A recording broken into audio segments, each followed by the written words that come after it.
जय हिंद, जय भारत। में रेबल श्रद्धानंद। निर्मला जी, आज का जो विषय है वो आपके ऊपर है। आप हमारी वित्त मंत्री हैं, फाइनेंस मिनिस्टर हैं, और मैं आपका टीवी के एक प्राइवेट चैनल में दिए गए इंटरव्यू के ऊपर देख रहा था और उसके ऊपर अपनी कुछ प्रतिक्रिया रखना चाहता हूं। मुझे बहुत दुख हुआ आपके कमेंट सुन के मैम। मुझे नहीं पता आप ये आंकड़े कहां से लाती हैं। आपने उस इंटरव्यू में ये कहा मैम कि लोअर मिडिल क्लास जो होती है भारत में, उसकी न्यूनतम इनकम जो है यानी मिनिमम इनकम है वो 6 लाख से शुरू होती है और मैक्सिमम इनकम 18 लाख तक जाती है। मैम, मुझे बहुत दुख हो रहा है कि पता नहीं आपने इकोनॉमिक्स की पढ़ाई कैसे करी होगी। आप जानते हैं मैम लोअर मिडिल क्लास का मतलब क्या होता है, या लोअर का मतलब क्या है, इसका अर्थ आपको पता है मैम? लोअर, एक सिक्योरिटी गार्ड मैम 8 से 10 हजार रुपए कमाता है मैम, पूरे साल में 1,20,000 रुपए। उसे आप कौन से क्लास में रखना चाहेंगे मैम? एक नया क्लास क्रिएट कर देंगे क्या?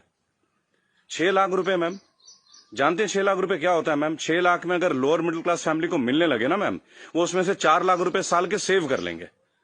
वो अपने बच्चों को आपके सो कॉल्ड इतने अच्छे गवर्नमेंट एडेड एजुकेशन स्कूल्स में पढ़ाएंगे, गवर्नमेंट एडेड हॉस्पिटल से उनकी चिकित्सा करवाएंगे, और आपके इतने अच्छे अच्छे आधुनिक फैसिलिटीज जो पिछले 7 ईयर से बीजेपी गवर्नमेंट प्रोवाइड कर रही है, वह हम इंडिया में, हम वर्ल्ड में बहुत अच्छे रैंकिंग में आ रहे हैं, जैसे कि बीजेपी का ग्राफ बताता है।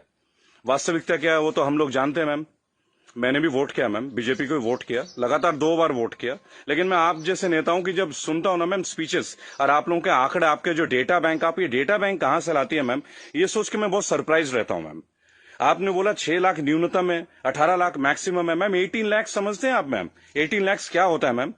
18 लाख तो मैम एक अच्छे खासे एमबीए का पैकेज नहीं है एनम में मैम, पर एनम का, वो भी टॉप इंस्टीट्यूट में पढ़ के। आपके सो कॉल्ड कॉलेजेस से जो बच्चे निकलते हैं, एमबीए, बीटेक, आप जानते हैं इनकी पैकेज कहां से स्टार्ट होती है मैम? तो इसका मतलब ये सब लोअर मिडिल क्लास में आते होंगे आपके हिसाब से। So called good MBA, so called good BTechs and MTechs, ये तो लोअर मिडिल क्लास से आते होंगे मैम। हायर वाले कौन होते होंगे ma'am? Highly rich people, highly rich industrialist. Upper middle class तो फिर आसमान में रहने और जमीन पर रहेंगे ही नहीं। अपने आंकड़े ठीक कीजिए मैम, देश एक मुश्किल दौर से गुजर रहा है। आप किस तरह की स्टेटमेंट दे रहे हैं? आपने उस दिन बोला मैं मुद्रा लोन में हमने इतने इतने लोगों को दिया, हमने उद्योग वालों को दिया, हमने बुनकरों को दिया। मैम, आपने किसको क्या दिया? पेपरों में दिया है क्या मैम? आपको मैं चैलेंज करता हूं Nirmala Sitharaman ji, I am officially challenging you ma'am. 100 youth लेके मैं आपके पास आने को तैयार हूं, जो ग्रेजुएट्स हैं, पोस्ट ग्रेजुएट्स। आप मुझे ये बताएं कौन से ब्रांच से आप उनको ये लोन देंगे मैम। मैं आपके पास ले आता हूं मैम, और मैं नतमस्तक हो जाऊंगा, क्योंकि जब आप 100 को देंगे, अगला 1 लाख यूथ मेरे साथ तैयार होगा मैम। केवल टीवी में आके ऐसे इंटरव्यूज मत दीजिए मैम। आप लोग अपने घरों में बैठ के थाली पीट रही हैं और आके अपने ये वक्तव्य सुना रहे हैं। अरे आप लोगों को अंदर आइए मैम, लोगों के बीच आइए। आपको तो अभी तक लोअर मिडिल क्लास फैमिली का डेफिनेशन नहीं मालूम है। और मैम, एक सवाल है मेरा आपसे और मोदी गवर्नेंस से। आप मुझे ये बताएं मैम कि राजनीति एक सेवा है या नौकरी है? मेरे स्पीचेस बेसिकली मैम कभी होते नहीं है, मैं लिख के कभी नहीं लाता मैम। जो मेरी खुद की फीलिंग्स है, मैंने अपने नाम में रेबल शब्द इसलिए, क्योंकि जो गलत है मैं तो बोलूंगा मैम।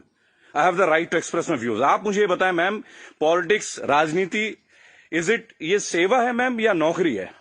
अगर सेवा है तो मैम आप लोग तनख्वाह मत लीजिए मैम, और पेंशन मत लीजिए। इतनी हाई सैलरी है आप लोगों की, इतनी फैसिलिटीज है मैम, टेलीफोन कॉल्स की फैसिलिटी, एसी की फैसिलिटी, बिजली की फैसिलिटी, ड्राइवर की फैसिलिटी, हाई क्लास ट्रेन की फैसिलिटी, फ्लाइट्स की फैसिलिटी, पेट्रोल की फैसिलिटी। मत लीजिए मैम। आप आइए, लोअर मिडिल क्लास फैमिली की तरह लाइफ को स्पेंड कीजिए, अगर आप सेवा करना चाहती है मैम। और अगर ये नौकरी है मैम, पॉलिटिक्स, अगर राजनीति आप लोगों के लिए नौकरी है मैम, तो इसका कोई एजुकेशनल मापदंड होगा ना मैम, कोई एजुकेशन क्राइटेरिया तो होगा। मोदी जी, मैं आपसे क्वेश्चन पूछना चाहता हूं कि ऐसा कौन सा डिग्री ले लिया मैं निर्मला सीतारमण जी ने, जो आप एक पहले इनको आप डिफेंस मिनिस्टर बनाते हैं, चंद महीनों के बाद आप इन्हें मिनिस्ट्री ऑफ फाइनेंस दे देते हैं। अरे डिफेंस तो हमारी शक्ति परीक्षण की बात है। It is about our valour, it is about our strength, it is how much mentally fit we are, how much physically tough we are. How can you give a position, both the position to same person? Are they eligible for the same post ma'am? Sir, क्या ये दोनों same post के लिए eligible होते हैं क्या? मुझे लगा था कि आपने कहा था अच्छे दिन आएंगे तो ठीक है, आप क्राइटेरिया को बदलेंगे। सर, आपने तो क्राइटेरिया नहीं बदला। आपने तो दूसरे दलों के नेताओं को अपने पार्टी में लेके आ गए, उनको भगवा रंग दे दिया, उनको नेताएं बना दी। मैं दिल्ली में जनवरी मंथ में इंटरव्यू देख रहा था अनुराग ठाकुर का, फरवरी में, देश के गद्दारों को गोली मारो। बड़ी अजीब बात है। हाईली एजुकेटेड है, क्रिकेटर हैं वो, शायद बीसीसीआई के हैं, और तो और अमित शाह के पुत्र जो वो सेक्रेटरी बन जाते हैं।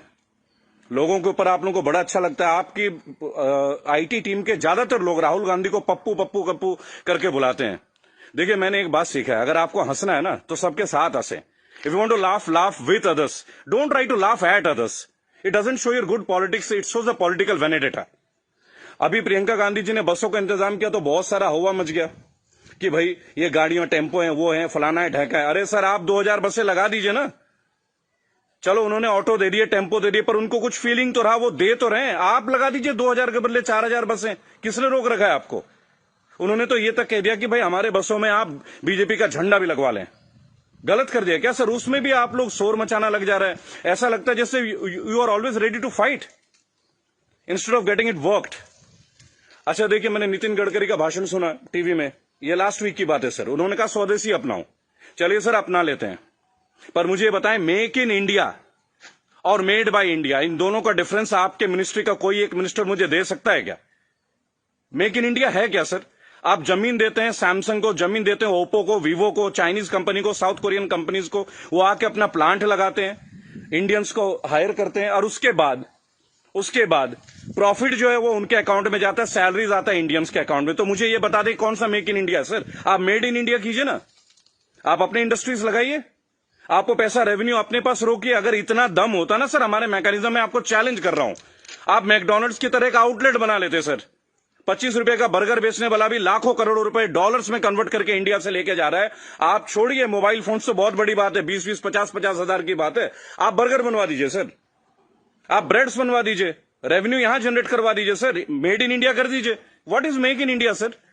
आप कहते हो स्वदेशी अपना, फॉरेन की कंपनी को आप जमीन अलॉट कर रहे हो, राइट? और आप कहते हो चाइना का बहिष्कार कर दो। आप मुझे बता दें बीजेपी के कौन से नेता के पास इंडिया वालों का फोन है sir?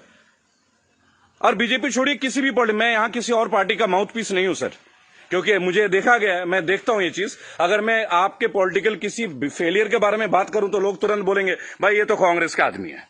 It's very cheap sir, it sounds very cheap. ठीक है सर, आपसे पहले हमने कांग्रेस को भी वोट दिया, क्या गलत किया सर? गलत क्या किया भाई? जो मेजोरिटी में आएगा उसको तो वोट देंगे ना। मुझे ऐसा लगता है कि आप ऑपोजिशन को भी नहीं टिकने देते हैं भाई। एक सोशल सिस्टम है, गवर्नेंस का एक सिस्टम है सर। आप अच्छा गवर्नेंस करेंगे पर एक मजबूत ऑपोजिशन, आप तो ऑपोजिशन को ही परचेज कर ले रहे हैं आप लोग। ज्योतिरादित्य सिंधिया को आपने परचेज कर लिया सर, बुरा लगेगा सर सुनने में। ऐसी क्या घुट्टी दे दी सर?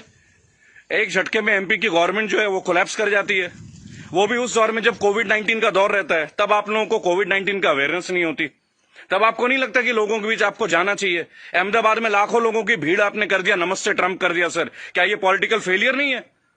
आज आप बता रहे अचानक से आपने 25 तारीख को लॉकडाउन कर दिया और 1 महीना तक आप नमस्ते ट्रंप की तैयारियां करवाते रहे sir. What is this sir?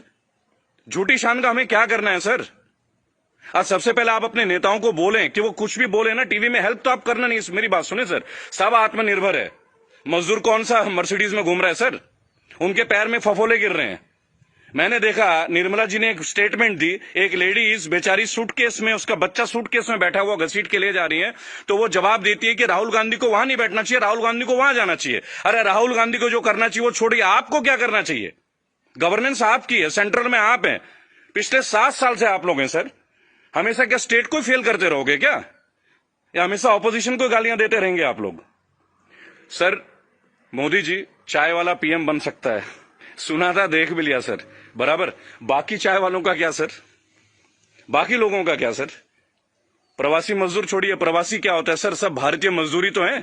हर पूरा देश तो वैसे भी मजदूरी कर रहा है सर, पूरा देश मजदूरी कर रहा है। आप जितना ग्रोथ दिखा दो सर, ग्रोथ क्या है वो तो लोगों के जेब में आके देखो ना, लोगों के घर में आके देखो, बैंक अकाउंट में आके देखो कि पैसे हैं किन के पास और किन के पास नहीं है।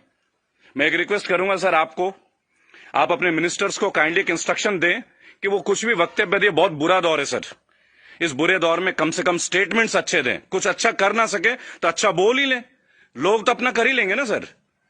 सड़क में बच्चा मर जा रहा है, माँ बाप उसे कैरी कर रहे, इससे ज्यादा दुखद स्थिति क्या हो सकती है सर? ये कोई पॉलिटिकल बात थोड़ी है। लेकिन मेरा एक सवाल हमेशा आपके साथ रहेगा सर, कि आप एक बात का जवाब जरूर दें। और जो भी लोग इस वीडियो को देख रहे हैं, अगर आपका संपर्क किसी भी पार्टी से है, कांग्रेस से है, समाजवादी पार्टी से है, तृणमूल कांग्रेस के लोगों से, कृपया मेरा वीडियो उन तक पहुंचाएं और उनको बोलें कि ऑपोजिशन इसलिए कमजोर है, केवल एक कारण है, क्योंकि इन पॉलिटिकल ग्रुप्स के जितने भी लोग होते हैं ना सर, जो सो कॉल्ड प्रदेश प्रवक्ता होते हैं, शायद वो बेहद कमजोर हैं। सांबित पात्रा से कैसे बहस कर रहे हैं, मुझे खड़ा कीजिए सर, मैं बताता हूं सांबित पात्रा से क्या बात करनी है, डेटा के साथ। स्मृति ईरानी के साथ बात करना है, मैं करूंगा सर। मैं उनसे पूछूंगा उनका क्या एजुकेशन क्वालिफिकेशन था जो उन्हें शिक्षा मंत्री बना दिया गया था। आप सीबीएसई का हैंडल, मेरे पास बहुत मुद्दे हैं सर, देश के करंट मुद्दे हैं। और सर चिंता मत कीजिएगा, मुझे आपसे कुछ हेल्प नहीं चाहिए सर, प्लीज। फाइनेंशियली मुझे आपसे कोई हेल्प नहीं चाहिए, आपकी पार्टी से तो कम से कम कुछ भी नहीं चाहिए। मेरे दोस्तों, अगर आप ये वीडियो देखते हैं प्लीज शेयर कीजिए। मैं चाहता हूं कि एक बार मंच पे आने का मौका मिले सर। और अर्नब गोस्वामी जी, आप जो जिनको बुलाते हैं दूसरे ग्रुप के लोगों को बोलते it is my show, it is my show, god damn it, if it is your show why are you calling other people man? Don't call them. अगर आपको लोगों को बुलाना है, बात करना है तो मिलें, बात करें, उनकी सुने। केवल चिल्लाने से आप अच्छा एंकर नहीं बन जाते sir. I am very sorry to say that is the worst type of journalism I have ever seen. I am very unhappy sir. मुझे लगता था आपके अंदर स्पिरिट है, पर आप तो लोगों को शोर मचा के चैनल ब्लॉक कर देते हैं, उसको बाहर कर देते हैं। What is this way of journalism sir? कि मेरे इस सवाल का जवाब दीजिए। मेरे इस क्या फिल्मी शूटिंग करते हैं क्या सर आप? चलिए सर, मुझे बुलाइए अर्नब जी, एक बार अपने चैनल पे बुलाइए मुझे। 5 स्टैटिस्टिक्स पे बात करूंगा, ग्राफ के साथ बात करूंगा, डेटा के साथ बात करूंगा आपके साथ। उसके बाद अगर आपकी बोलती ना बंद कर दी ना सर, तो मेरा नाम बागी श्रद्धानंद नहीं। मैं बीजेपी के अगेंस्ट नहीं सर, मैं बीजेपी गवर्नेंस के अगेंस्ट हूं। मुझे नहीं लगता भगवा पहनने से ही मैं हिंदुत्व का पहचान करा जाएगा। मेरे अंदर बहुत हिंदुत्व है। कमाल की बात देखिए, मेरी आखिरी लाइन है, गौर से सुनिएगा सर। श्रद्धानंद पति मेरा नाम है, जाति से मैं ब्राह्मण हूं, पढ़ा हूं क्रिश्चियन स्कूल से, saint Mary's English high school. और गर्व से कहता हूं सर, फादर हुआ करते हैं वहां पे, फादर गॉलबर्ट फर्टैडो, अब नहीं रहे सर, हमारे फॉर्मर प्रिंसिपल। क्या कमाल की शिक्षा दी है सर। इतने आईआईटीएन से निकलते हैं सर, कभी आप लोगों की जरूरत नहीं पड़ी सर। मुझे ताज्जुब लगता है, अंगूठा छाप के नीचे एमटेक वाला बंदा काम कर रहा है और हम उनको सुन रहे हैं। What the hell is going on sir? कहां है आपके अच्छे दिन? बुलाइए ना सर एक बार चैनल में। आपके जितने भी प्रवक्ता है ना सर, जितने भी प्रवक्ता है, अगर 10 मिनट का टाइम दे देना सर, उनकी बोलती बंद कर दूंगा। जय हिंद, जय भारत। मैं जानता हूं बहुत सारे लोग मेरे बातों से शायद नाराज हो, पर नाराज होना आपका काम है सर, मेरा नहीं। सही मुद्दे पे तो मैं बात करूंगा, जो नाजायज बात लगती है उसका तो मैं करूंगा सर। रेबल हूं तो रेबल की तरह पेश आऊंगा। जय हिंद, जय भारत। अगला मुद्दा 2 या 3 दिन के अंदर स्टैट्स के साथ आऊंगा सर। और मेरे दोस्तों, मैं दोबारा एक रिक्वेस्ट करता हूं, काइंडली अगर आप लोगों के पास कोई कॉन्टैक्ट है, मेरा वीडियो तमाम पॉलिटिकल ग्रुप्स के पास भेजें, एक मंच पे आने का मौका दें। इन्हें बताऊंगा सर, इन्हें बताऊंगा इन्होंने झारखंड के लिए क्या किया है, इन्होंने बंगाल के लिए क्या किया है, इन्होंने केरल के लिए क्या क्या, अरे उत्तर प्रदेश के लिए क्या क्या, वो भी बता दूंगा। हम भगवा में, उत्तर प्रदेश में सबसे महंगी बिजली हमारे यहां आती है। ये है ना अच्छे दिन।